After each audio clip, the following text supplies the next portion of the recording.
Tadi Zaza singgah kedai depan sana kan. Lepas tu Zaza jalan kat depan ni, Zaza nampak apa tau? Ada kedai emas nak buka dekat sini. Kedai emas si Semantan, Cawangan Jengke. Wow, syurga emas pre-love lah. Terus Zaza teringat satu tips Zaza nak share. Kalau korang mula nak menabung tapi bajet tak besar, korang boleh start dengan emas pre-love. Sebab apa? Sebab harga dia jauh lebih rendah dari emas baru, tapi kualiti tetap sama padu. Dan yang paling penting, senang nak mula dengan bajet yang paling kecil. Oh ya, pada 25 Oktober ini jam 8.30 malam. Zaza ya? Ya saya. Zaza tahu tak? 24 hari bulan malam tu adalah malam kasidah. Solat hajat.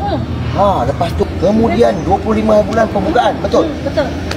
Pembukaan dah kok. Ya. Siang tu pula ini ada makanan besar-besaran ni. 2 ekor lembu direbahkan.